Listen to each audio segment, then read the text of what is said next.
I'd like to call a special meeting of March 18th, 2024, the Planning Commission. If everybody would stand for the Pledge of Allegiance. Hand over heart. I pledge allegiance to the flag of the United States of America and to the republic for which it stands, one nation, under God, indivisible, with liberty and justice for all. Roll call. Commissioner DeFazio, Present. Commissioner Sarkia, Here. Vice Chair Reese, Here. Chair Mercado. Here. Go to our first business item, which is the public workshop regarding urban growth boundary update, and that'll be presented by City Manager Scott Wolf. Thank you, Mr. Chairman, members of the Planning Commission.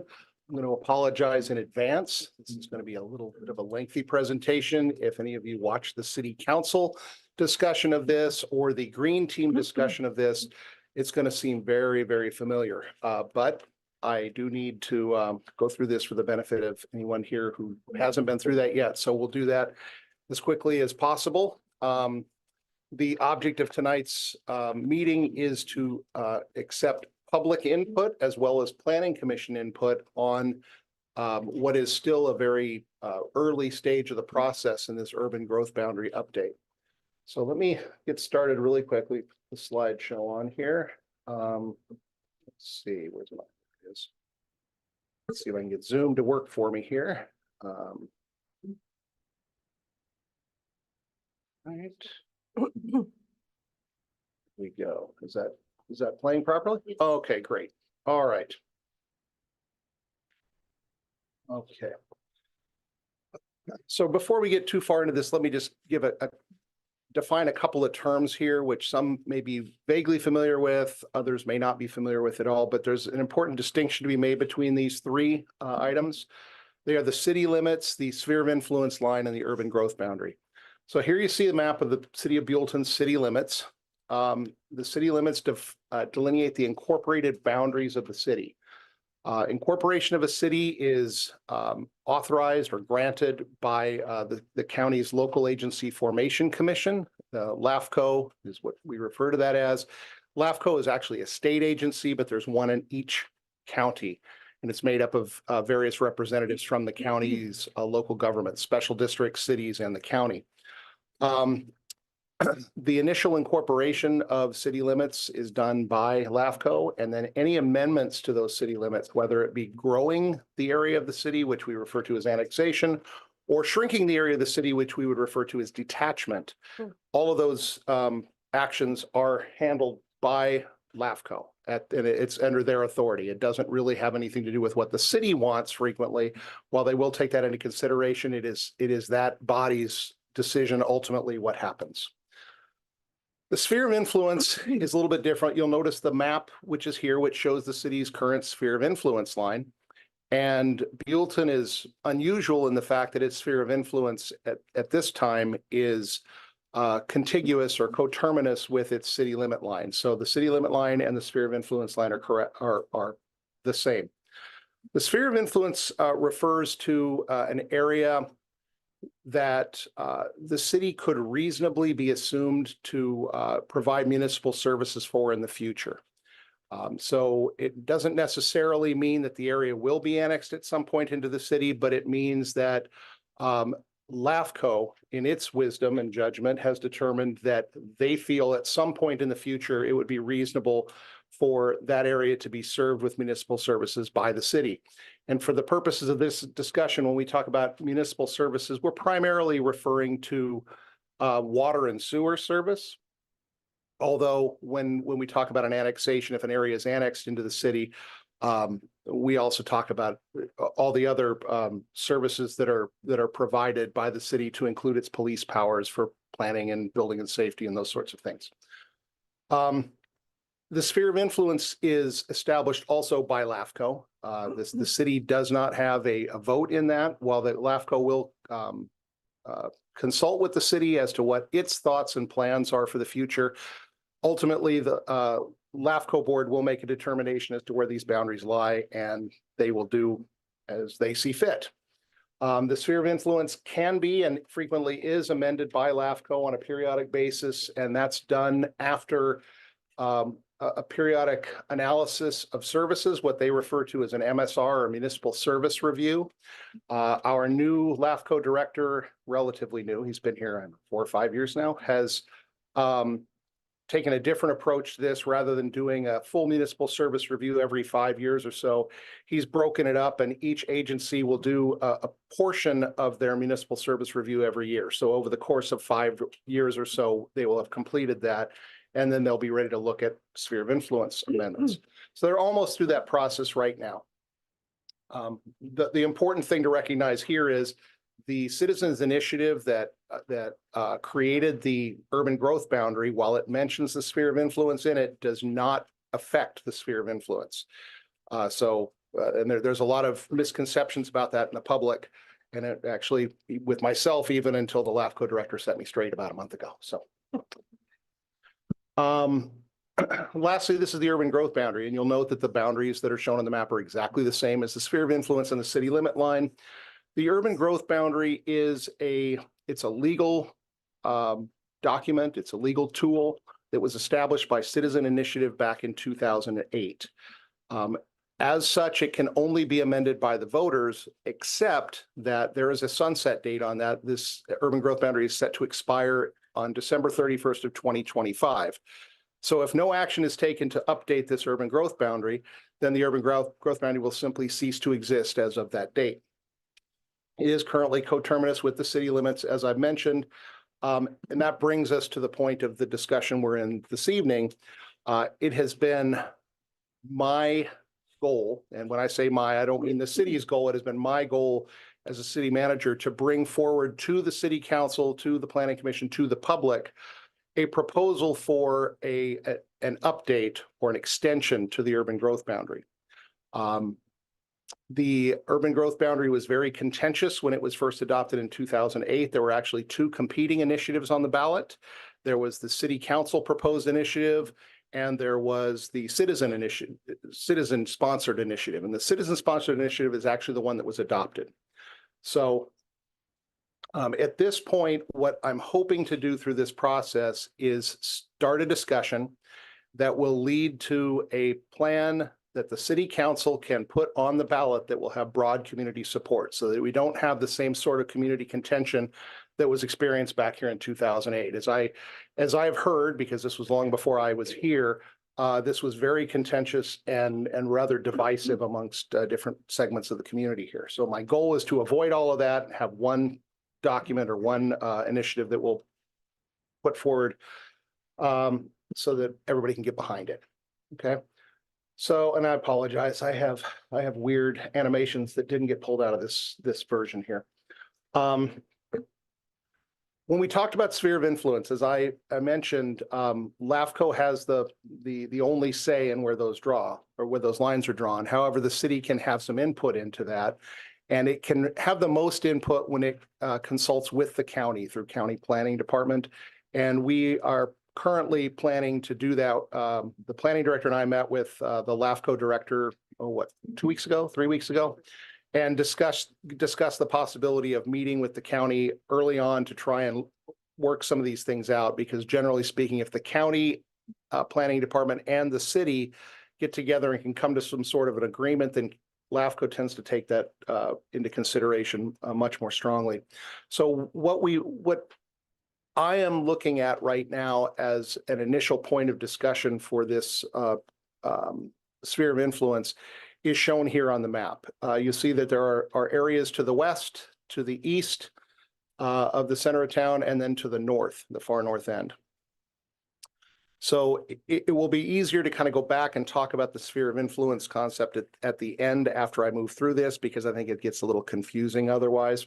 So let me move past this for the moment, and we'll come back to it here in a few minutes. This is my initial concept for the urban growth boundary, and you'll see there's areas to the west, although it's a much smaller area to the west we're looking at for the urban growth boundary extension. Area to the east, again, much smaller than what was shown on the sphere of influence map, and then to the north, and that would be the same area at this point as what was placed on the sphere of influence concept. What you will notice is an area to the south that's in blue. And this was a discussion that started several years ago, maybe 4 years ago. We had a landowner, actually several landowners, of property on both sides of the 101 freeway, south of the city limits there, had approached the city with a concept of annexing into the city for the purpose of developing a number of uses, one of which was a hotel. There was a gas station, truck stop sort of proposal. There was an RV resort a la Flying Flags. And then there was a large area that's owned by Granite Construction that's used for aggregate mining that would be converted to sports fields, it was their concept. So we got into that discussion fairly early on, and we started to hear some pushback from the public. And so the council advised me, we need to step back from this and have them go out and do their public outreach. Rather than going out and doing some public outreach and education and trying to let people know what was going on, they decided, I guess, to go to the county. And so they've been having discussions with the county planning department about what can be done in the area.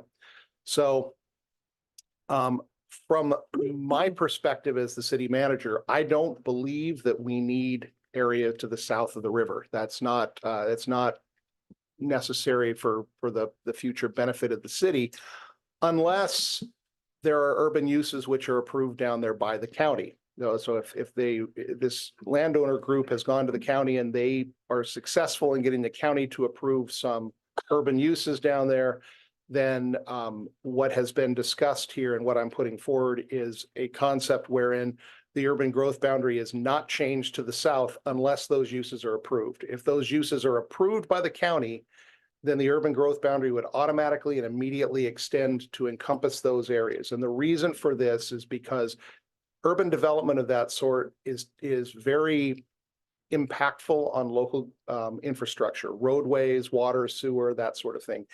And even if those uses were initially not tied to water and sewer, eventually there would be some impact on the city's ability to provide water and sewer services based on what's happening there. Therefore, in the event that those types of uses would be approved by the county, by extending that urban growth boundary immediately, the city would be then poised to annex those urban uses, thereby taking in the revenues that they might be generating so that we can help pay for our infrastructure costs. Otherwise, there's no real benefit to taking that. Quick question. Scott. Yes, sir. Part of it, because I was there on council at the time we were doing. Absolutely. So have those talks progressed to a point where anything is, in hindsight, looking forward? I mean, are we just talks? I don't know. That's the problem is I've not been able to find anything out from the county. I did speak to the county supervisor about it, and she informed me that they had been having discussions and that her hope was that they would come in with a development that met the zoning requirements for the area out there.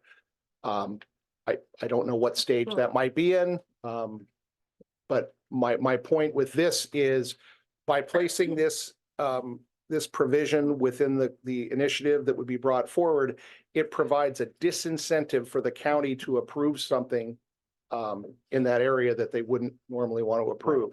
An agency that's kind of strapped for cash might think, oh, it's a good idea. Let's just approve a hotel right outside the city limit line. Well, if they know that if they approve it, but the city is going to turn around and annex it, they're not going to get the TOT for it.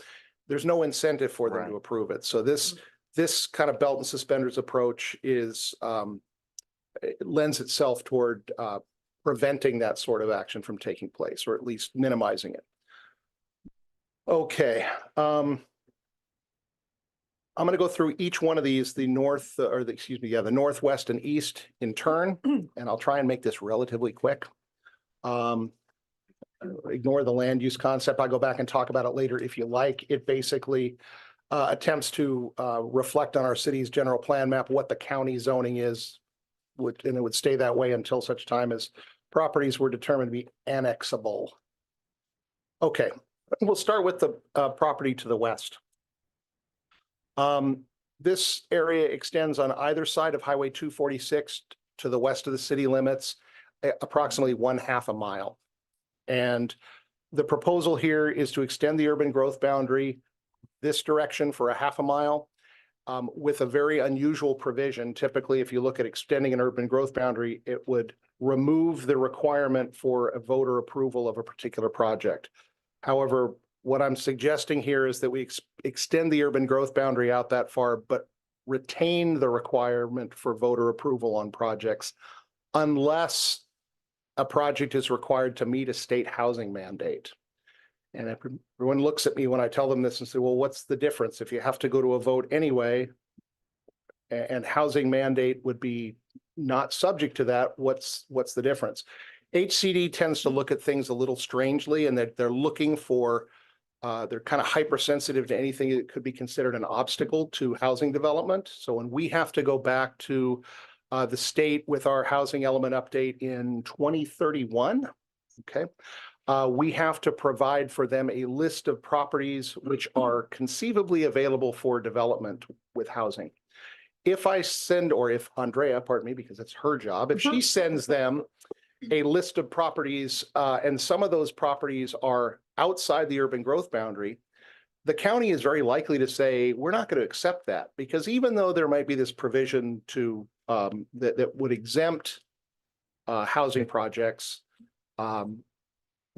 it's still outside of the city's ability to formally annex directly. By moving the urban growth boundary out and encompassing it and requiring the voter initiative process be used for any project other than a state mandate, what it tells the state is we are actively encouraging the development of housing in that area if it's needed. And I know I'm going to get comments eventually. I haven't yet, but maybe tonight, maybe at some other point from some of the property owners to the west here who may not be interested in this. And this in no way requires property to be annexed. It in no way requires housing to be developed out there. What it allows the city to do is to say to the state, if we have to meet our housing mandate, here is an area where it could happen. Because at this point, at least, we're not required to build housing. We are required to plan for housing. So I like to refer to it as a relief valve, pressure relief valve to the west, kind of in a long-term fashion, because we're not expecting a housing element, or we're not expecting new housing mandates to come to the city until 2031. And I am expecting a much larger number than we got this time. So this would allow us to be able to point to some area and say, this is our area for housing. But anything that comes in there other than meeting a housing mandate, not just development of housing, but it's housing to meet that mandate. Anything other than that would have to go back before the voters the same way as it would if it were not within the urban growth boundary. Let me move. Okay, that explains a little bit of what I've said right here. This is area, there's this tiny little piece of property. It's about 2 acres in size. It's located immediately behind the Hampton Inn. It has an access point on McMurray Road. You wouldn't know it's there. There's nothing to define it right now. It's just a parcel back there. I'm looking at this as more of a correction to our map. It's probably something, given its size, that doesn't really, it's non-conforming under the county zoning. It probably should have been included back when the city incorporated. For whatever reason, it was not. And so in order to allow for some development of that, at some point in the future, it's 2 acres. It has an established access point already. It seems to make sense to just clean up that line and include it. Can I ask a question? Yes. It says 5 acres minimum, I'm Right. assuming? Okay, So, this goes back to the land use plan I had put on a previous slide. okay. And it's, again, this is the planner in me. I have a tendency to want to, if we do something like this, we should reflect all of these things on our general plan map. And if it goes on the general plan map, it's inappropriate to say, oh, this is going to be high density residential, or this is going to be commercial. It should reflect what the use is under the county's designation right now. And so what I've done is I've created some new designations here that reflect what the underlying county zoning is requiring. And that, for lack of a better term, I would call it a holding zone. It's something we put it in because before the city can annex a piece of property, it needs to, the term is pre-zoning, that needs to to go through a zone change process, establish a zoning for the property and present that to LAFCO for their consideration. So LAFCO, as I understand it, is averse to allowing the annexation of agricultural lands for agricultural purposes. If you want to if the city wants to annex it, it needs to have a purpose in mind. So that pre-zoning would have to take place before the annexation takes place. Okay. Did I answer all the questions? Yeah. Okay. All right. This one is a little bit different. This is a 47-acre piece of property. Most of you probably know roughly where it's at. Even if you haven't seen it, you can see it on the map or the aerial photo up here behind you. It's the Circle JB Polo Ranch. You may or may not have been up there. It's a spectacular piece of property. It is currently a polo training facility and ranch. Joel Baker is the owner of it up there. He's owned it for ages. And he has, as he's told me, he has been approached by a hotel developer, actually a couple of different hotel developers, with the concept of placing some sort of a resort up at that site. Details are thin right now, but what is apparent is that if something like that were going to happen, it would have to take place within the city limits.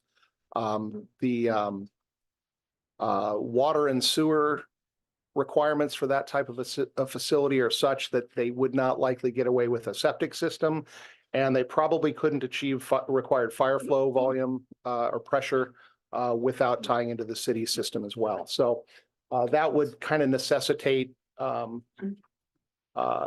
consideration of annexation if this were going to happen.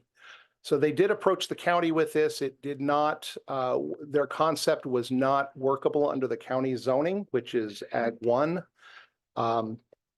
In discussions with the county, they determined there was really no way to make it work there, and the county directed them to approach the city and discuss it here. This is because it is so, I guess the term I'm looking for is nebulous right now. We don't have a project, we just have a concept. And because the concept for this project is kind of large, but still really nebulous, the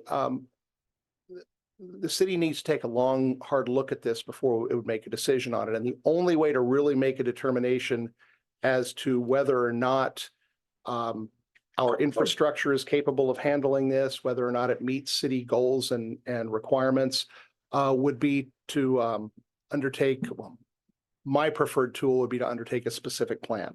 In other words, create a specific plan, have it go through our process here, we'll go through the environmental review process, it would go through our infrastructure analysis process, and determine where it works and where it doesn't. And if it doesn't work, then it doesn't get approved. And if it does work, then the council can talk about what the next steps are going to be. But the potential benefits to the city for a project like this, if it's appropriately done, are huge. And if it turns out that the impacts outweigh the benefits to it, then the specific plan is just denied and it goes away. So that's my concept. Again, as we move forward, I'll be happy to answer any questions you have on it. This last piece here is to the north. You'll recognize these properties up here are part of what I would refer to as the Kings River Ranch or the Buell Ranch property. It's owned by the Buell family, and I have been approached by the executor of the Buell family estate trust, well, whichever it is, there. And I have, he has expressed an interest in, at some point, having the city consider annexing this property, obviously for development purposes. Now, I will tell you that the initial discussion I had with him has indicated to me that these properties are covered by Williamson Act contract, which is Williamson Act is a contract between a private property owner and either a city or a county, the purpose of which is to reduce property tax in exchange for a commitment to leave the property as open space or agricultural use. Once you've enacted one of these contracts, it's a minimum of 10 years before you can get out of it. It renews automatically every year until you opt out. And once you opt out, you have to wait 10 years before it's developed. So in concept with this, we would have a 10-year waiting period on this before anything could be developed, even if the urban growth boundary were extended. I am going to throw a caveat out here right now in addressing, I don't know if you saw my letter or my response back to Nancy Emerson today. In response to one of her questions, I did a little further research on another piece of property, which led me back to these properties. And it appears that some of them may not have that contract imposed on them at this point. So I've reached out to the representative of the property owner. And when he gets back into town, he's going to pull the paperwork on it and verify that for one way or another. But the county records available online do not show that contract on all of these. So stay tuned. We're not quite sure, how this would affect anything right now. And by all of, excuse me. Yes. if I may, by all of those, you're meaning like the individual parts. Correct. Yeah. And am I correct in saying there are 5 parcels? Well, there are According 5 to the map? parcels outside the city limits. Right, The okay. 2 that are down inside the city limits currently are part of that same ranch property. Okay. They're actually, they contain some of the horse breeding facilities that are there. But they are inside the city limit line already. And so, and I believe they are zoned manufacturing, industrial use. So, okay. All right. Verification pending on the Williamson Act. I will let you know, and I'll post it on the city's Engage page as soon as I have an answer to that. Okay. The question I get asked probably more than anything else is, why are we doing this right now? And the real answer is because it's going to expire. And if we don't do something, it's going to go away in its entirety. And then we lose an important tool. The main purpose of this tool, or the main benefit to having a tool like this, is that it allows the city to actually provide some guidance and some direction to property owners as to where the city believes development should be moving, the direction it should be moving. Or not at all. If the council and if the city, the residents determine that there is no benefit to having any growth at all in the city moving forward, then that's acceptable also.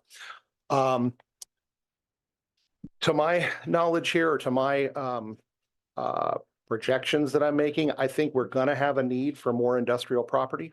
Now, we have some industrial property, as I mentioned, on the property to the north where we could be able to accommodate that. Some of that we may need a little bit more. I don't know. We may also need some additional residential property here, not only to meet state mandates, but as we've seen, Avenue of Flags has been sitting for 50 years waiting for somebody to come and build something on it. And we've got a couple projects in the works right now. Things are starting to move.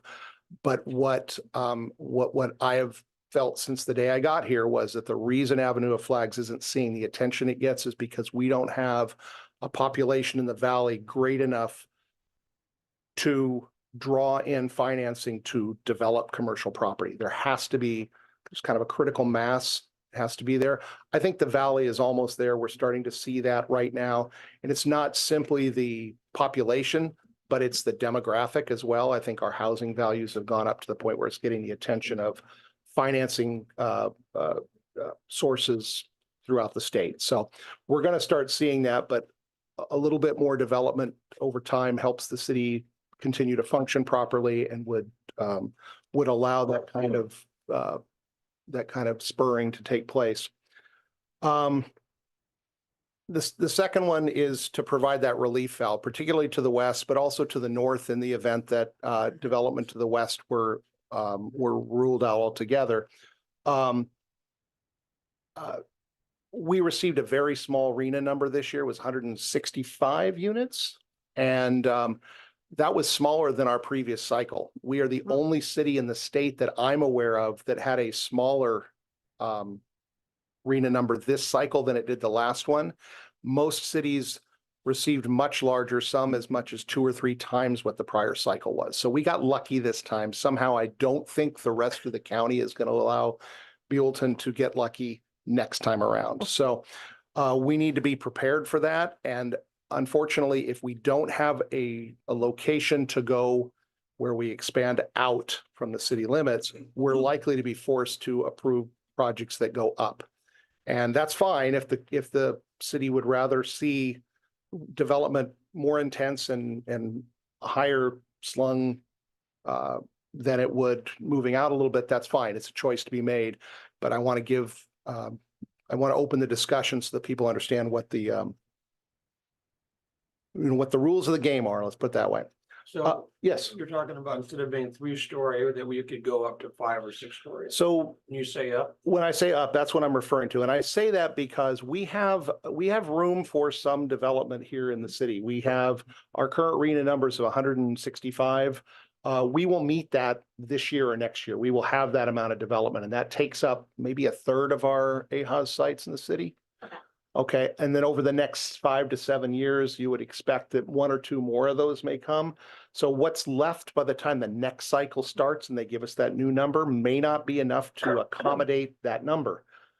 If we don't do that, the state does not care what our zoning regulations are with regard to heights. The state does not care what our regulations are with regard to setbacks. So they will, and they have come to cities and said, you will allow this development, and your height limits or your setbacks will not be an obstacle to this. And so that's why it's kind of important that we make that decision with our eyes open and say, okay, are we gonna be willing to go up if that's the way they force us to do it, or do we want to provide a little room on the outside if it's needed to accommodate this housing? You mean like if you don't have a housing element in compliance and there's builder's remedy, or? No, if we are required, let's, what is it? SB, there's SB 35, SB 330 that deal with streamlining, and with SB 35 even takes away the ability to hold public hearings. We've seen that with the Polo Village project over here.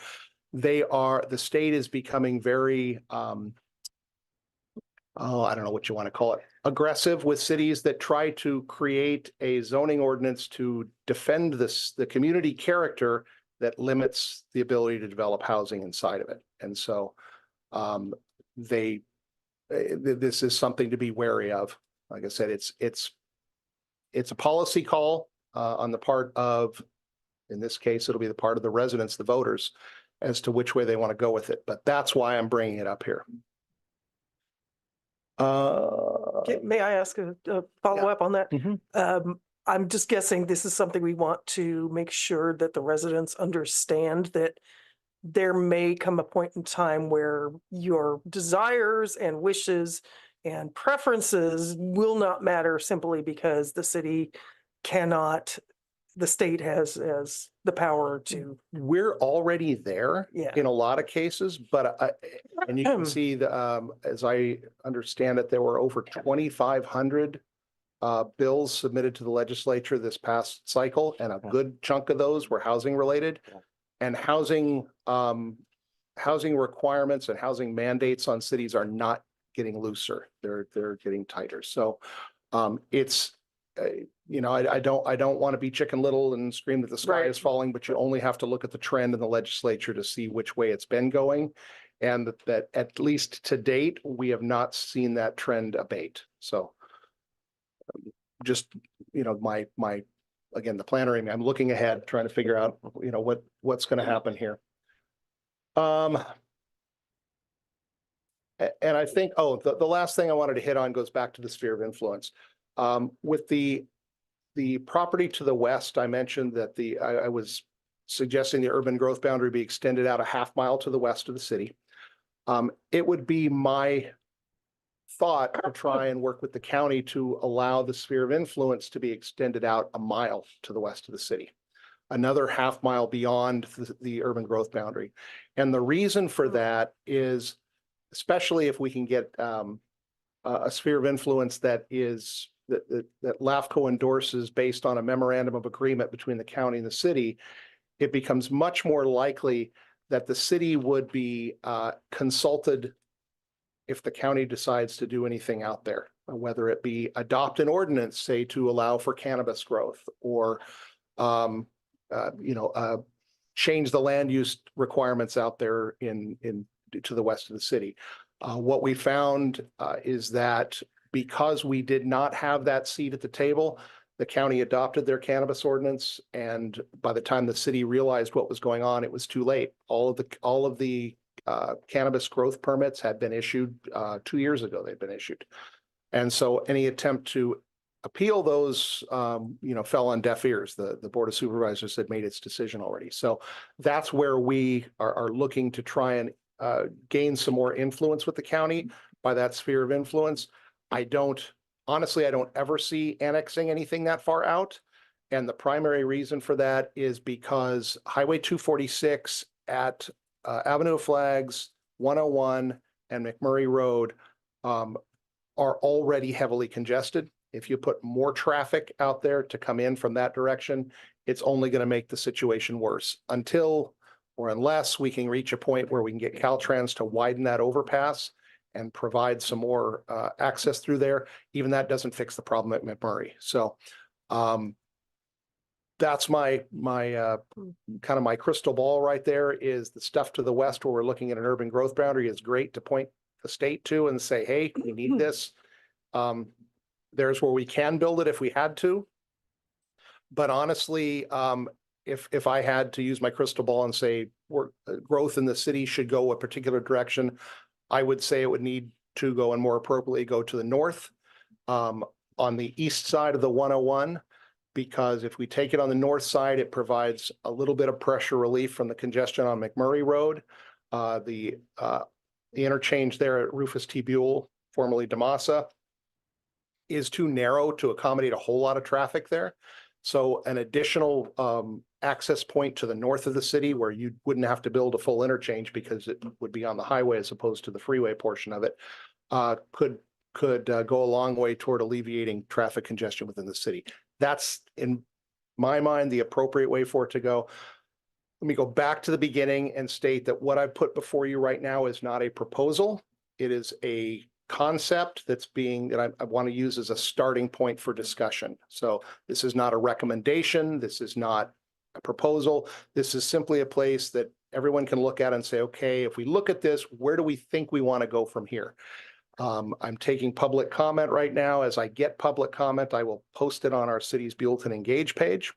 And we'll keep that conversation going for the next couple of months. What we're here to do steps in the process. You've seen this, March 18th. Tonight is the public Planning Commission public input workshop. We'll have a similar one for the City Council on April 25th, with the goal of having the City Council make a decision as to what they want to do with this on the 23rd of May. And that date's important because in order to meet the county deadline for placing an item on the ballot, that's kind of the date to shoot for. We might have one more council meeting where it could happen, but the county deals with their budget during that period, and it gets really cranky if you try to put other things on the agenda. So this is our timeline. We will take public input through this entire process, and we want to start that tonight with this workshop. So what I'm envisioning here is, and I'll leave it to the chair to amend this as you see fit.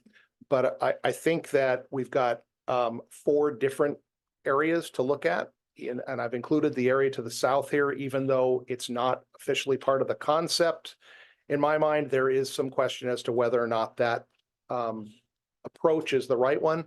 What I would suggest is take each of these sections or sectors in turn, take public comments on it, discuss amongst yourselves, give staff comments. We'll be making notes and we'll go back and review the recordings later to make sure we got them all. And then we'll try and incorporate those into the discussion at the city council meeting so that we're getting a kind of a cumulative approach to the discussion on this. I'm going to shut up right now and let you let you take this meeting over and run with it. So I thank you for your attention, and I'm happy to answer any questions you have. Great. Thank you, Scott. I think we're appropriate if we have any questions here from commissioners first before Scott, then we'll open up public comment. Just general questions for now. Yeah. I have a general question about whether this ballot measure would sunset or would be permanent, at least until amended. I would always recommend a sunset date on it. And I would probably suggest that sunset date somewhere between 12 and 16 years out. And I would suggest that the date that is selected for it coincide with the year of a general election, so that in the event there was a desire to extend or amend that, there would be time to do that before that general election, as opposed to the situation we're in now, where we have to do it this year or it will expire before the next opportunity comes up. Okay, thank you. Laura, I think I asked plenty of questions already, but. I think of anything Marcella? else. Anything? Not right now, no. Good, okay. I have one more. go ahead. Sorry. No, To go be ahead. difficult. You mentioned something about annexation. I think when you were talking about the west side, Yes. annexation wouldn't typically occur on those agricultural parcels unless there was a plan for how they would be developed. Could you clarify? Sure. So under the current urban growth boundary requirements, if one of those properties to the west of the city decided they wanted to annex into the city, that can be accomplished in, unless it fits into one of the exemptions, it could be accomplished through another ballot initiative. The city council would place it on the ballot, the voters would vote. And if it passed, it would then be included within the urban growth boundary, and that could then be annexed. In the case of this, because of my concern with HCD, what I'm suggesting is kind of reversing that, extending the urban growth boundary out to encompass those areas, but still requiring a voter initiative Initiative for too. anything other than meeting a state mandate. Okay. That makes sense. Okay, that's good. Hopefully you've filled out some speakerships, and if you haven't, we'll take it by raise of hands who would like to, and we'll start with the West. If anybody has any comments on our urban growth restriction on the West. Sure. Yeah, well, you can fill it out later, but just state your name and so they can. Len Blackenstein, I live in the west. But my only concern about, and thank you, Scott, I think this is the appropriate thing to be doing and good timing. Thank you. Thank you for what you're doing. My only concern about, and I think it does make sense to send a message to LAFCO that some growth westward might make sense. My concern is that half a mile is too far. If that were flipped over and you were to go half a mile east, I'm not sure how far it goes, but it looks to me like it's going to encompass more than Sycamore Ranch and more than the Meadowview. It's a large area, and more than I think we're going to need in whatever next time frame we have to accommodate state mandatory housing requirements. And I also think that housing is probably going to be higher density just because of the cost of it than Sycamore Ranch. So that's a lot of houses. I don't think we need that much area. I think I don't know how much, but less than that. Maybe that's the sphere of influence boundary, but not the UGB west. Thank you. John?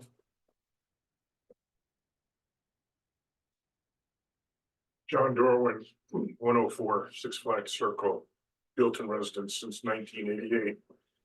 I've heard the question posed, do we want to develop up or do we want to develop out?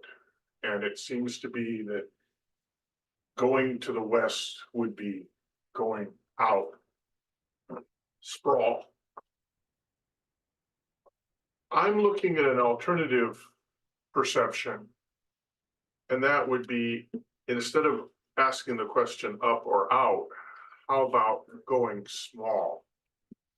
I spent a year living in Japan, and for the last 1,000 years, they've been looking at the housing issue from a distinctively different perspective, and they have been very resource constrained, and they've also been seismically challenged. And I think we really need to look at whatever we do in the context of building safe and building small and upgrading our requirements for housing and development to meet the realities of seismic potential in the area we live in. Nobody remembers the 1812 earthquake that destroyed Lompoc and caused the mission to be relocated on the other side of the San Ynez River. Nobody remembers the tsunami at Gaviota that took a ship out in the channel and brought it a mile inland. Nobody talks about 1925 and why Santa Barbara is so beautiful. Well, it was because the whole downtown was destroyed and Pearl Chase got to make the town over in her dream image. So I think we really need to think about the seismic dimension because we live at the confluence of two alluvial fans. We live on the south bank of the San Ynez River and at the entrance of Zaca Creek. And I think we need to understand what is going to happen around here when we have a seismic event. Now, Lompoc, they didn't have seismometers back there, but the guesstimate, it was a 7.1. It was pretty good shape. Santa Barbara, the estimate was it was a 6.3, but it did a lot of damage. So before you go up, make sure what you build will be safe in a Richter 8 event. And I thought about this. I said, why don't we send our planning department to Japan and send them over there for a couple of months and have them bring back the Tokyo Metropolitan Building Code so we can adopt that here in Buellton after translation, you know? And, you know, if, you know, give them an expense account, kimonos, you know, whatever. But let's get the program to catch up with the reality that we live in a dangerous situation here on the north bank of the San Ynez River. I looked at some of the 1 minute, John. legislation that's out there. 1 more minute. I looked at some of the legislation that's out there and I came across SB 684. And that talks about a 600 square foot minimum parcel size. And I said, hey, that is pretty similar to what I live across the street from at Flying Flags. They have tiny houses over there. What if we did owner-owned mobile home park with either tiny houses or, you know, single wides are 500 square feet. Triple wides are 2810 square feet, the casita model, almost 3,000 square feet. What if we did that and had people own their own lot and have that financed conventionally? Then we could go small and we could meet whatever RENA numbers the state ever threw at us. So I'd like to see more RV parks, more mobile home parks, and owner-owned RV parks or mobile home parks. Thank you, Just to John. consider the alternatives. Thank you. Great. Thank you. Anybody else have any comments on the West?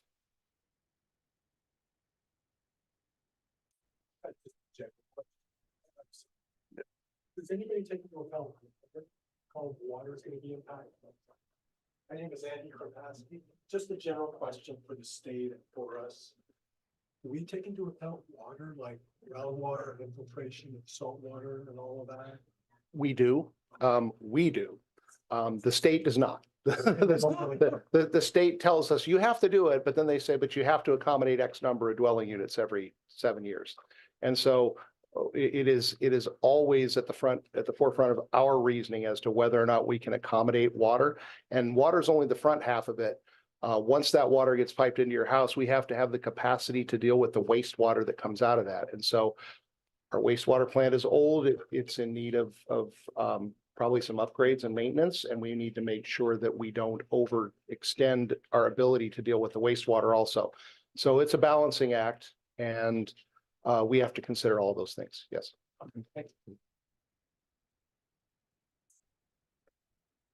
Oh, she's. Okay, I'm really quick. Kathy Breland, sorry. Just for visualization, like what is a half mile? Is it Windmill Nursery or is it the Buellton Vat? Like just to give like a visual. So What a half mile.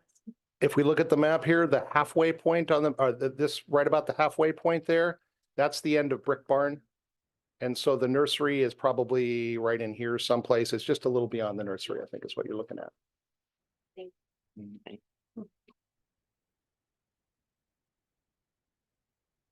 Nancy Dorwin, 104 Six Flags. Two comments, water and sewer. Now, if we cannot accommodate the additional housing because of water and sewer, what is the enforcement of the housing element mandated by the state then? That's an excellent question. I wish I had the answer to that. It's not something we've had to deal with yet because we don't get to unilaterally decide we can't support or we can't provide service. We have to be able to justify that with statistics from our plant. So if we were to run out, I honestly, I don't know. We've not been there. I'm sure that there have been some cities that may have been there in the past, and we can certainly look into it and see what our options would be. Because I see this as kind of the chicken or the egg kind of scenario. You're required to put in so much housing. So you want to strategically change or expand the boundary. But then it all of a sudden causes this real kind of kind of limitation on our water and our sewage plant capacities. And it seems to me that then all of a sudden the community takes on a bigger burden of saying, okay, we have to have more revenues in order to sponsor the improvement in the water and the sewer treatment facilities. That's absolutely correct. And that is one of the primary things that our city, along with most other cities in California, rail at the legislature about every year. Are they offering grant money? They're not offering much. There is grant money available, or not grant money, but there is financing available to help develop the housing. And there are some grants available for infrastructure improvements such as wastewater plant upgrades and those sorts of things. But those grants are not available to anyone who asks for them, and they tend to be very competitive. And not many are granted in terms of the need that's out there. So you've hit on the frustration that all cities in California have right now, which is the mandates are coming down from the legislature, and we don't have a choice but to abide by them. The penalties for not abiding by them are serious, and you can look at Huntington Beach and see what their situation has been like. Is there some way when you promote this to the general public that there's a price tag you can put on the expansion of the water and the sewage treatment plants? And whether water is going to be, I mean, it's a finite resource. Sure. Do we need to develop more wells? Do we need to actually increase our state allotment? Those sorts of things I think have to kind of be shown as a balance for expansion of boundaries. Yeah. And understand, we're not talking about the expansion of boundaries here. We're talking about the ability to consider expanding those boundaries in the future. And there's a difference, because nothing that I'm talking about here is going to result directly in annexation or expansion of boundaries. What we're talking about here is having the flexibility to do that in the future if it's determined necessary at some point. My own professional opinion right now is Buellton is just about the right size that it is right now, but I know it won't be that way forever. I know that at some point we will need to have some ability to grow outward as cities do. They either grow or they die. And they don't have to grow uncontrolled and they don't have to grow hugely, but they need to have that ability to make changes and to have that flexibility to support not only the residents, but the businesses that operate here. You can't have a thriving business community if you don't have a fair number of residences. So all excellent points, and we will bring that. We will continue to discuss that through the process, but I'm not in the position of trying to sell this to anyone. I want to put it out there and lead the discussion and let the council go where they will with it. In the end, this will be up to the voters one way or another. And if it, Well, yeah, I mean, just in terms of, you usually on a ballot, you have pro and con Mhm. analysis. yes. And I would think that, the fiscal impact Mhm. needs to be really kind of, demonstrated to the people living Sure. here. Mhm. Because, even though you're planning for the future, you're not doing any particular expansion. You open up the opportunities, then all of a sudden, people will need to know, hey, this is what it's gonna cost the community for doing these kinds of expansions. Just one last question. I noticed a lot of apartments being built along the freeway, off of Avenue of Flags. The apartment complex, that's built or just between the hotels. Mhm. So, and it seems to me that there's still space to fill in along the freeway there. If things open up and some commercial spaces become available, could those spaces be bought out and more of those, those apartment complexes could be established, That is built there? absolutely a possibility. From my perspective, that's something we desperately want to avoid. Because if we lose our ability to have a retail core of the city,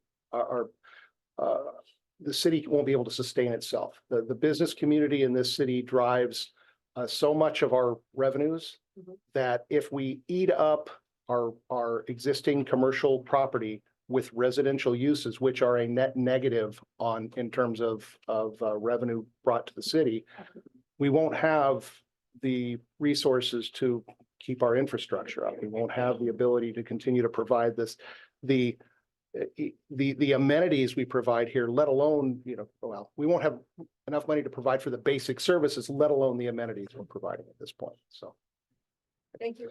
and Mr. Chair, I apologize. No, I think it was great because those were very, if people don't understand, or hopefully Yeah. people are watching on TV tonight, that hopefully they understand these are just concepts. This is not written in stone, Mhm. and that you're presenting what this is a workshop. So I appreciate I it. just don't, this is your meeting. I don't want to No, take it over. you're doing a great job. Thank So, Patty. Patty Hamill, 20-year resident of Buellton. If you could provide a little bit more clarification, you just brushed upon it there with annexation and or versus the urban growth boundary. So if I can ask, okay, so say this goes through all the workshops and we agree that half mile. So all those properties would be included in the urban growth boundary, but then they would have to apply, for a project and get annexation to go forward. Is that correct? That's correct. The line that's drawn here doesn't, it doesn't mean that all of these properties will be annexed into the city. It doesn't even envision that all this would be annexed into the city. The purpose of including this large area here is to provide a large enough area with enough parcels that someone could cobble together one or two of them to say, I've got a viable project here. And that would be considered for annexation into the city if it was needed to meet a state mandate. Otherwise, we would need to have a property owner approach the city and say, I want to be annexed. Here's my project. And then the city council, if it feels there's merit to that project, would put it on the ballot and let the voters decide whether that was appropriate or not. Okay, great. Thank you. Sure. Thank you. And actually, Patty, that was an interesting question because I think it brought up the possibility that there could be things interspersed within that framework of the urban growth boundary. I'm assuming it wouldn't necessarily be parcel A, B, C, D. It could be parcel A, but not C and D, and parcel E potentially. Is that correct? It is correct, and we'd have to look into that. I mean, I'm sure you've seen, if you've ever looked at the map of the city of Los Angeles, you see the big, I try to avoid it. big corpus of the city of Los Angeles, and then the harbor down here. And that harbor is a part of the city of Los Angeles. And it's connected because it has to be all contiguous. It's connected to the city of Los Angeles by this long, thin line, which is I think the Harbor Freeway. So what the city of LA did is that to make it contiguous. So it is conceivable that if, in looking at this, one property owner out here, in order to meet that state mandate, says, I'm willing to do it, and they were the last property out here, it's conceivable that the city could incorporate the roadway to make that contiguous, but it doesn't mean that all those properties in between would need to be annexed as well. But if that were to take place and that property was to be annexed, then the infrastructure to provide service, i.e. water and sewer, would have to go down 246 or be right next to, would right? have to be extended somehow. It could be Right. done through 246. It could be done through some Up sort of a over private something, but- easement elsewhere. But yes, to provide municipal services, water and sewer there, we would have to be able to connect that to our existing system. Thank you.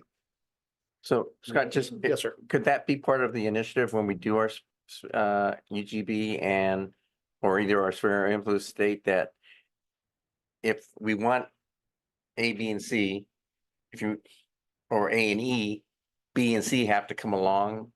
Or is that pressing the point? You could, but again, particularly to the west, and again, my concept here. I'm not envisioning a lot of development to the Right. west.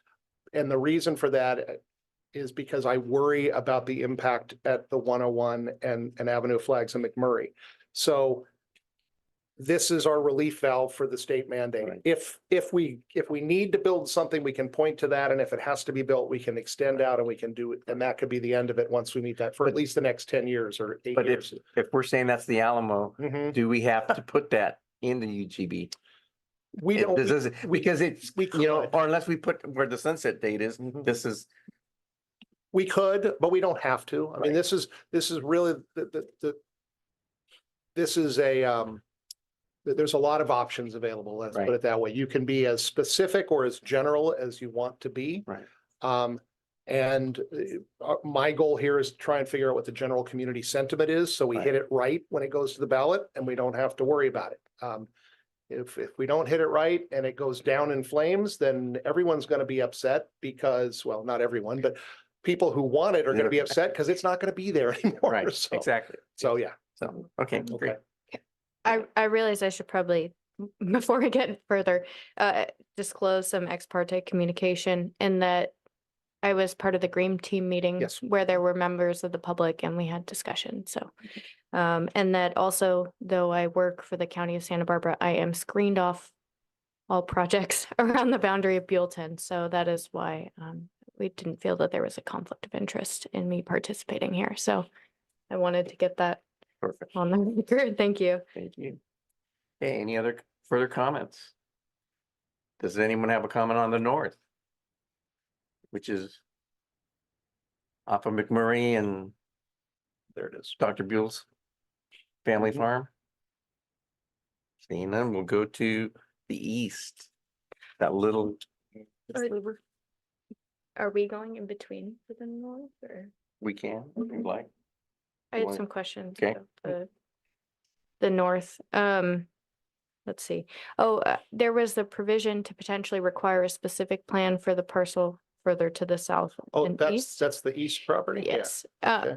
but I wanted to put forth that potentially a specific plan could make sense in this location too, especially since the properties are under common ownership and would be transitioning potentially out of agriculture. So, I agree, regardless of whether or not the urban growth boundary was extended to include this, even if it were, the specific plan would be an excellent tool for this area, yes. But will we have to, once it's in there, to come up just like they did with the specific plan for Tractor Supply and those? Or do you have to, can you include that in, We can include it in the initiative as as I show on the property to the Right. east. It can be included as a requirement within the initiative. right? Doesn't have to be, but Right. it's Well, not, then it's I not a think bad idea. Yeah. If you give, well, you're telling a story, you're being very transparent. Yes. This is what could happen. And I think that's was part of the issue from the last one. Everybody kept saying a lot of different things, but no one's ever said, okay, this is what will happen, or this will not happen Yeah. if you don't do this. So I just, if that was part of the initiative, then it gives people general idea of what could happen. It does, and it goes beyond just the environmental review and the site Right. plan review, because it requires things like a full-blown discussion CEQA, of yeah. not just the CEQA, but the infrastructure analysis. Do we have the capacity to Right. handle this? Even though, yeah, it looks like we can extend a road that way, is there really capacity for that? Right. Yeah. So I think it's a great tool, and yes, if that's a recommendation the commission would want to make coming out of this meeting, I think that would be great. Yeah. I think that would be a good. I think it's just very transparent, and it gives people an idea and an option. Okay, this is what could happen. I mean, we've been here since 72, and through the years when Dr. Buell was really doing a lot of business, family farm did a lot of work with there, and I know the property well, and it just gives everybody an open idea of what could happen there. And I just think we need to, especially even though we have a sunset date, to give them as many options and ideas of what could take place. And I generally agree that this is the most logical place for the city to expand, and a area that I think a lot of people could be excited about. But we want to make sure that, especially because it's transitioning from an ag use, that, we're getting what we want from that property. Would there have to be a motion at this point? It doesn't seem like. No, That's appropriate. No motion is needed. This is a workshop. We're gonna just take notes and we'll compile all this as we go, and we'll make sure the council takes it all into consideration down the road. So this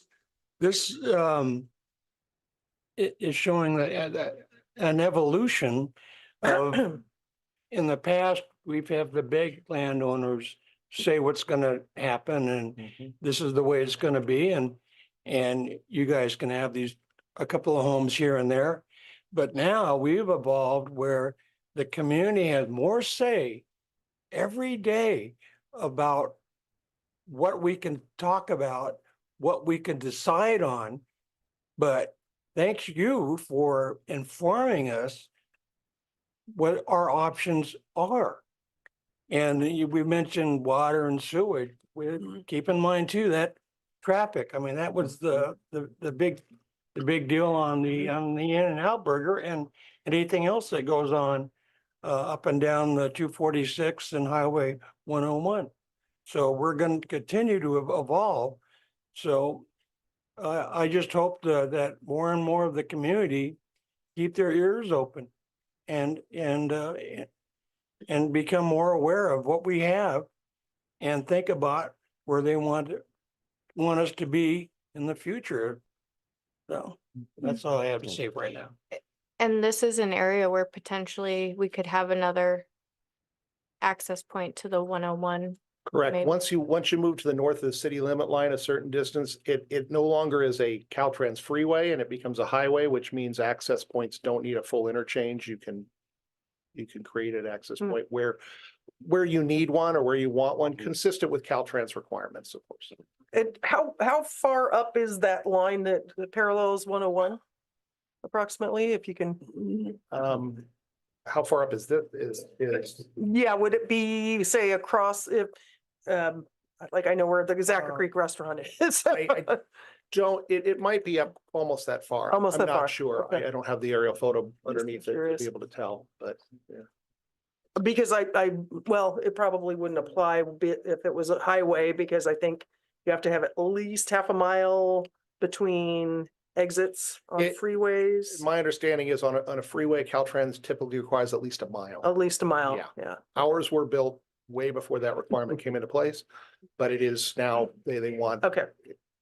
it's at least a half mile, but I think Yeah, I their think preference is a preference, mile. yeah, I think that's right. So that would be Mhm. potentially 2 miles? Oh, from, the- from the, Northmost point of that to where oh, maybe, Rufus T. Buell is now, I don't even think it's quite a mile. the north it Yeah, most? the far north, the far north end there. Oh, it's not even a mile, okay. Yeah, I don't think it's even a mile. I think it might be closer to half mile, 3/4 of a mile. There's a scale on that. Oh, Somewhere. You okay. can't see it, but. Yeah, it doesn't go up far enough. There's a scale on that one right there. You can take it almost all the way up there. So anyway, yeah, Okay. it's not quite that far. The east, does anyone have any comments on the east? Oops. Okay, we have 2 parcels on the east, the small one then, and then the larger 47-acre parcel. Right, and I think we talked, go ahead. No. We thought that would be a specific plan option as well, just because of the neighborhood, That would be my suggestion. and that would be, Yeah. I think, we'd like to see it come from the commission. Specific plan requirement, yeah. Thank you. Again, I'm Len Fleckenstein. I live on Valley Dairy Road. And in terms of the tiny parcel, go for it. We'll see. But regarding the Polo Ranch, is that the title? that Yes. you're using? Landowner anywhere around the city, currently on county property, could approach the state as apparently this landowner has. So I don't see why we're really singling this out. Anybody else on Santa Rosa Road or west of the city could be coming to the city at any time and saying, you know what, we want to develop, we want to put in a resort here. So I don't really understand why we want to single this one out, aside from the fact that he has come to the city manager. So I would think that we would not want to expand the boundary to include it unless the landowner and developer were offering something that city residents, current city residents, all of us really want to happen, okay? And apparently, I don't see where a high-end resort is what city residents are asking for. And I said this at the Green Tea meeting, but if he wants to add a movie theater, and a bowling alley, and a swimming pool, you know, I think people would get behind it, but I don't understand why it's, yeah, so. For any development that we're talking about, including that when we talk about the southeast, I think thinking about the benefits to the city residents is what should really be, not just the cost benefit of the project in terms of impacts, but actually the city residents.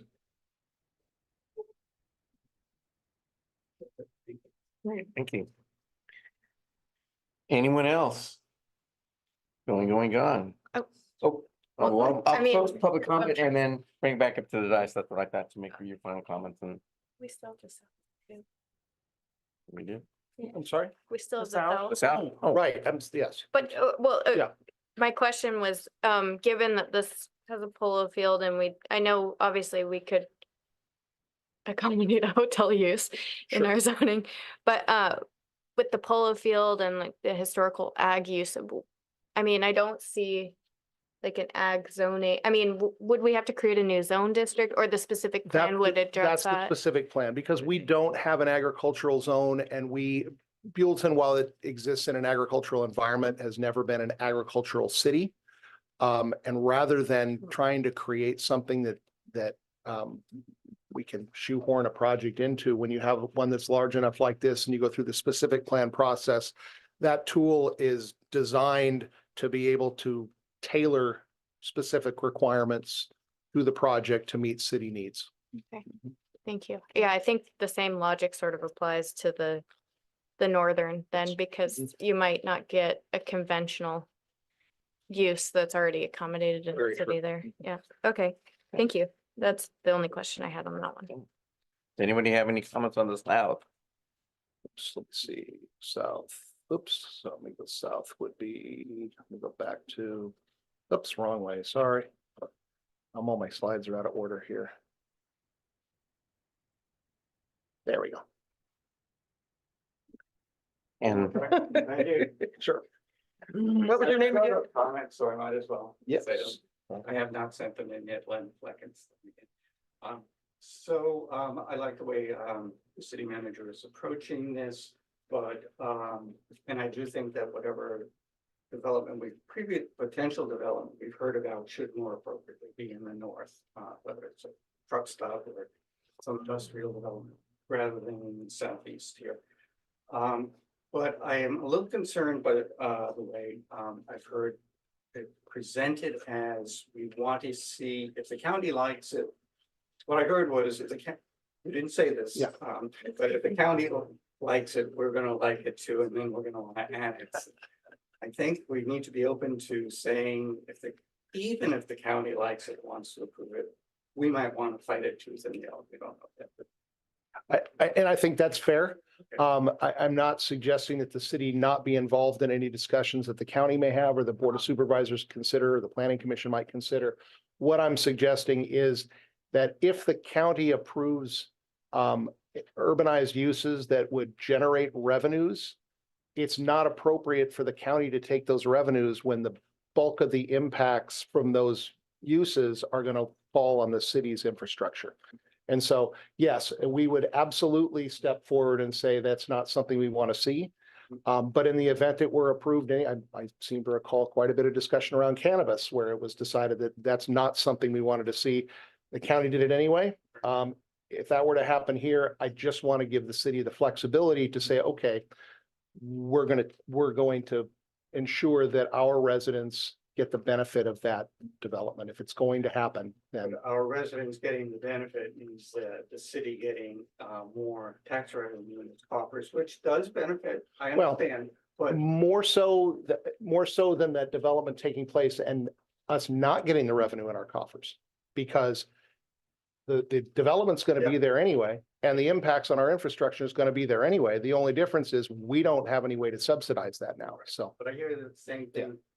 Sort of for the Polo Ranch, gee, the county might approve it anyway, and we don't want to miss that revenue. And I understand that. that's a little different. The county won't approve it anyway, from what we understand. Okay. Although, as the city manager here, I can tell you that the revenue that would come from a use like that is really appealing, I understand. but it's not my call. So I do think the river anything along the river though is going to bring out a lot of people. I know it will. And if you had, and no one here, well, only a few of you probably had seen my original concepts when I started discussing this a year ago. These maps looked much different and did include the area that's in blue right now and a little bit more, because that's what had been discussed previously. Over the past year, these have morphed from what, and I'll show them to you later if you'd like, but it's morphed from what it was then to what it is now, which is much more condensed. Yep. And I assume it will change some more as we move forward here. Thank you. There we go. yeah, she's coming. Nancy Gerwin. I was just wondering, at one point in time, was there not a discussion about Caltrans bringing an off-ramp through that property in the south and making kind of a bypass of Buellton into Solvay? It wouldn't surprise me, but not that I've never seen anything to that effect. Okay. I think, Because I mean, we're so concerned about, the infrastructure we do have. yes. And if that, is a possible benefit of getting, some, relief to our traffic situation. Yeah. Then maybe we need to revisit that. It is something that, I haven't given a lot of thought to, because the obstacle we're trying to deal with there crossing is the river. Right? The overpass that's built, or the bridge that's built over the river right now was probably very expensive back when it was built. Mhm. And trying to get a flyaway bridge over to cross the river at a diagonal and reach the south end of, the east end of the city there would probably be astronomically expensive. It's certainly not something the city could afford to produce. And given Caltrans's constrained budget, I don't think that's in the books for them anymore either, even if it were on their books at some point. I don't know. Um, It, it- so I was just it, thinking. it would be a well, great wait till they solution. take Yes, it would be a great solution. I just am not sure it's economically feasible. it. So, All right, okay, thank you. Yeah. Sorry. And yes, that was brought up many, many, many years ago during Solvang's trying to do the bypass. oh, okay. And we were gonna be included. Mm. So, well, I will close the public hearing and bring it back up to you guys to make final comments or words. Nothing. Laura? As far as final comments go, I do want to commend you on this presentation. I think it's very fair.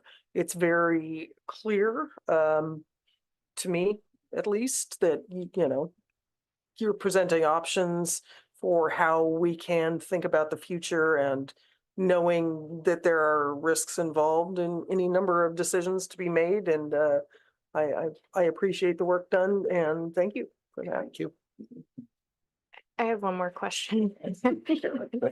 I mean, to me, in the South, it seems like the biggest impetus to development is probably access to public utilities.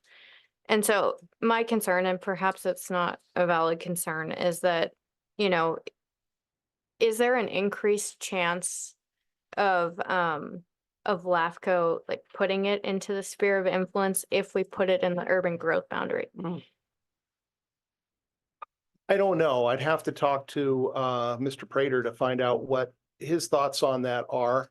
The concern, I shouldn't say the concern. I think one of the concepts going back quite a number of years was that, and maybe Rose can chime in on this if she is aware of it, but I think at some point there was a concept that involved putting another city water reservoir on the southeast side of the freeway up there on the hillside. If we could acquire a piece of property to allow for a better water pressure throughout the city and a more redundant system. I know that was something I talked about with one of our council members. I don't know if that's ever been something you've contemplated or discussed. No, and it Okay. wasn't previously when we had originally, prior to the original UGB. Okay, okay. So, but, you know, a large development, much like the hotel development we're talking about, there's something large and urban would, I can't imagine building a hotel on a septic system, particularly not that close to the river, nor even an RV park that close to the river on a septic system. So either they're going to create their own wastewater plant on site to accomplish that, or they're going to have to tie into us. And so I don't think we're in great danger of having the county approve anything there. I didn't want to leave it unsaid that, hey, if you do it, I'm going to take it from you. Yeah. That's just, uh, I agree with you. It's more just that if that opens up the possibility of it getting put in the sphere of influence and then. well, the concept here does not include it within the urban growth boundary. It leaves the urban growth boundary where it's at. Unless that development take place, then that's the trigger to automatically extend it. So I think that could LAFCO take a look at that and say, well, they're already planning for potential annexation if this gets approved. So yeah, it might as well go in the sphere of influence. It's possible. But I think that if we were to sit down with county planning and iron out an agreement between the county and the city as to where the appropriate sphere of influence lines could be, again, I don't get to speak for the council. They would have to weigh in on this, but my recommendation to the council is we don't need to go to the south of the river. That's not, you know, I don't need a hotel on the south side of the river. We don't need, I mean, would I love the revenue that would come from a hotel and other flying flags? Yes, I would, but I don't think it's necessary. And so I think we could negotiate something with the county that would make LAFCO less likely to include that within the sphere of influence involuntarily. I had an idea, we were talking about the south side and in the future a need for more water.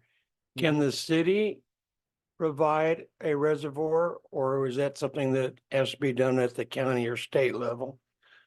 Outside the city limits? Well, if we annex the south side and put a reservoir there, is it something that we could do? Or is it something that requires county and? We could do it, and it would not even require us to annex it. We have, all of our reservoirs, I believe, are outside the city. No.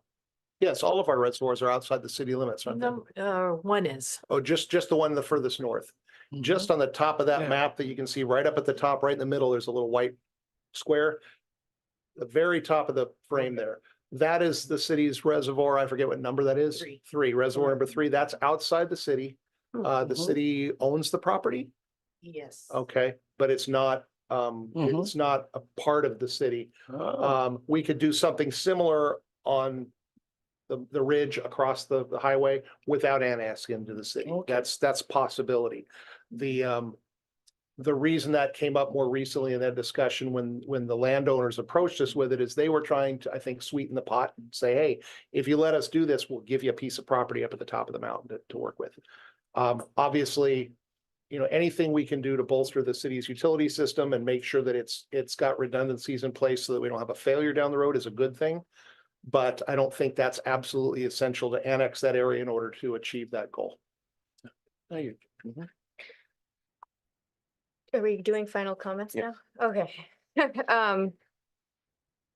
Do you have more, Laura? I did think of one other thing. I was just going to ask about our ability to have impacts.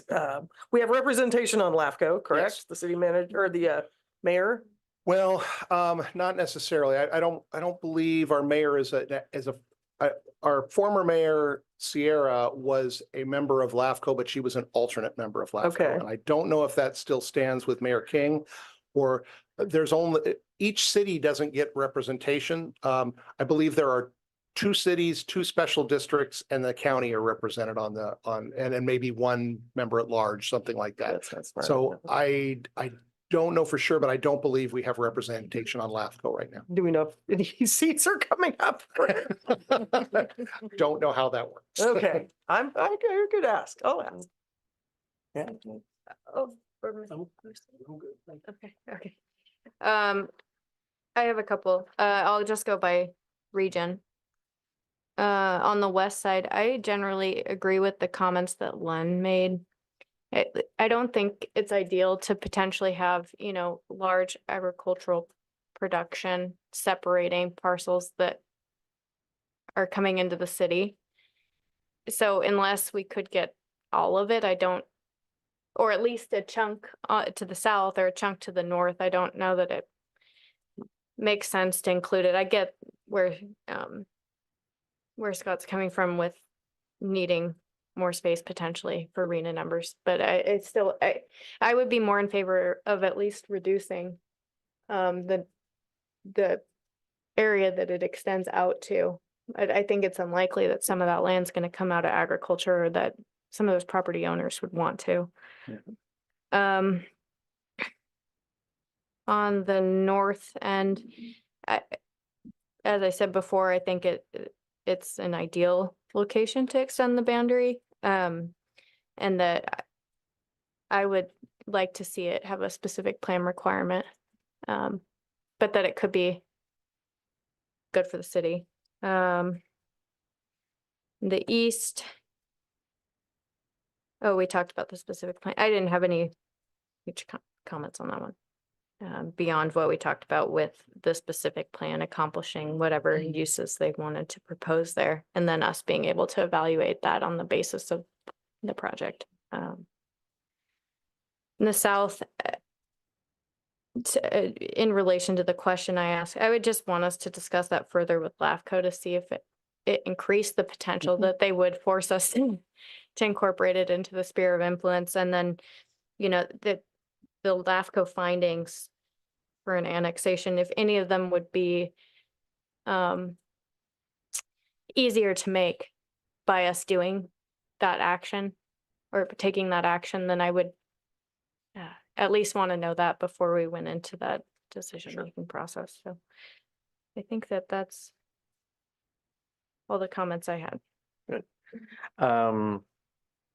First of all, I'd like to thank staff for putting this on, especially Scott, you did an excellent job. I think you gave us a lot of options and information for hopefully the people who are watching it on TV tonight and the people who are here to participate.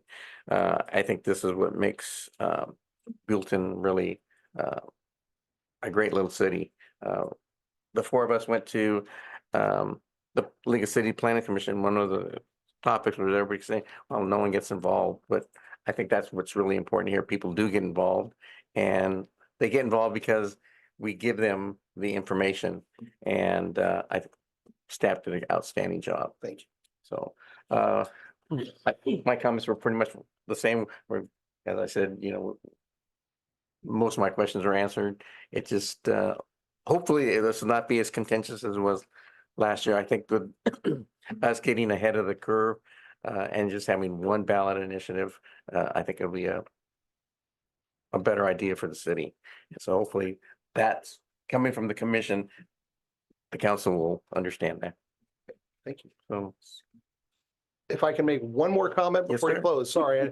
On the screen right now is our link to our Buellton Engage page regarding the urban growth boundary. There's a very, very long link, or you can go to the short one down below it, which is tinyurl.com/Buellton UGB, and it will take you to all things urban growth boundary. Everything we've discussed here tonight, you will find online, along with letters, written communications and comments. We're going to post those online also. The little QR code there works to take you there too. So that's all I had. Please visit the page, sign up for notifications so you can hear the next steps in the process. Great. All right. Thank you. thank you. So I'll close it at 7:32. Thank you.